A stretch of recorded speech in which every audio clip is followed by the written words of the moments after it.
Entree for a social message. Cuando estemos juntos, tus primaveras verán la luz de nuestro mundo y serán el fruto del corazón. So he hired a music promotion company called FFI. It's based in Mexico. FFI invited composers to submit songs that had a population-controlled message. The president of FFI is Rogelio Villarreal. We were trying to promote a message that would leave the alternatives and the decision up to the people themselves. We were not trying to market or promote artificial birth control methods, and we were not trying to preach religion to the Catholic population of Latin America. Once they had the song, they had to find the right singers. Many singers refused. They weren't willing to speak out, or rather sing out, about a topic traditionally kept in the closet. The promoters ended up picking Tatiana, who was a Mexican singer, then 16, whose star was rising, and Johnny, a 17-year-old Puerto Rican, who's a former member of Menudo. You may have seen him when 2020 reported on Menudo a few years ago. Johnny and Tatiana recorded the song and made it. Then came the problem, how do you release such a song and get the most exposure, the most publicity? Well, this is the most watched Spanish-language variety show in the world. It's beamed each Sunday to an audience of 150 million in a dozen countries. Its host, the Ed Sullivan of Latin America, is Raul Velasco. Velasco delighted FFI by asking to premiere this controversial song. He thought it was time for people to hear this kind of message. In the old days, we had this saying in Mexico, having a good wife was like having a good rifle, loaded and in the corner. And this is the way people used to think in our country.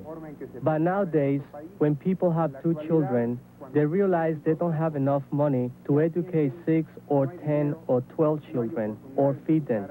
Over the past 10 years, people have started to think about those things. And simultaneous with the premiere, FFI began a media blitz. They sent press kits and thousands of copies of the song to radio and TV stations and newspapers and magazines all across Latin America. They produced a public service announcement for television. It plays some of the song, and then an announcer says, Amigo, las alternativas para tu futuro están... Hey, pal, the alternatives for your future are in your hands. Get smart. Then they give you the name of a local family planning agency. And they held contests. You could win a free record whose cover unfolds to make this poster if you wrote to your family planning agency to tell them what the song meant to you. But would this hype make the song popular with kids?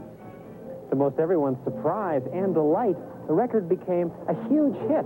Here in Mexico, which sets the trend for the rest of Latin America, it hit the top of the hit parade within 6 weeks of its release. It stayed there for 3 months. In other countries where it was introduced, it became a hit too. Mail poured into family planning agencies all throughout Latin America. They're still digging out from under. Well, first of all, I have to tell you that I got scared because we had to answer all these letters. Anamelia Monroy de Velasco heads Mexico's Center for Adolescent Information. Back again. They ask for information. They ask for booklets. What kind of things do people say? Well, all kind of things. For example, how listening to the record made them think. I received a letter of Argentina, and I was really, sad, because she wrote me and she said, I'm very happy the song is released right now, but she would be most happy if the song was released 8 months ago because she was already pregnant, and she was pregnant because she didn't know she could say no to sex. She didn't know she could say no to sex. Because they think if they say no, nobody is going to like them, and they would not have friends, but they can say no. Siempre que estoy a tu lado, me olvido de todo, no entiendo razones. Well, the kids like the song, Governments like the song. The Roman Catholic Church likes the song because it suggests you should wait to have sex rather than using birth control. So the song is a hit, but still there is criticism. Some people think Tatiana and Johnny are acting too sexy, that the sensual flailing around contradicts the song's message. You two are being pretty sexy on this cover Because here. that's real. Oh, you can be sexy, but you can say no. If it would have been a nun and a priest singing the message, it wouldn't have gone over the same with the kids. But will a song really persuade teenagers to postpone having babies? Maybe the record is popular just because it's good music. Do the kids, as they sing along, really hear the meaning of the words?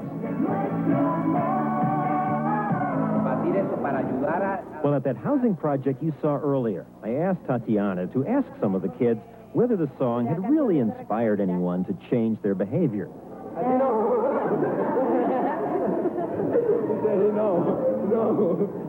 Oh, well. On the other hand, they at least were talking about the issue and about waiting. And that is something they hadn't done before.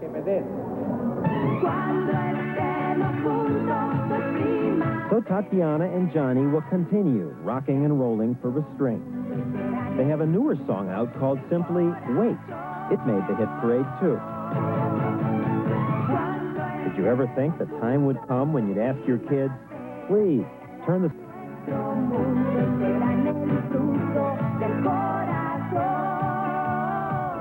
That's an idea. This song's going to be released in the United States, I understand. In Spanish markets, and a church group is working on a song in English. Do the experts really think that this song will result in fewer unplanned pregnancies? It's hard to say, but they're hopeful because they found two things seem to lower the teen pregnancy rate. One is widespread availability of contraceptives, meaning pills and condoms sold where the kids are, and a good education program. And this song is really just education for people.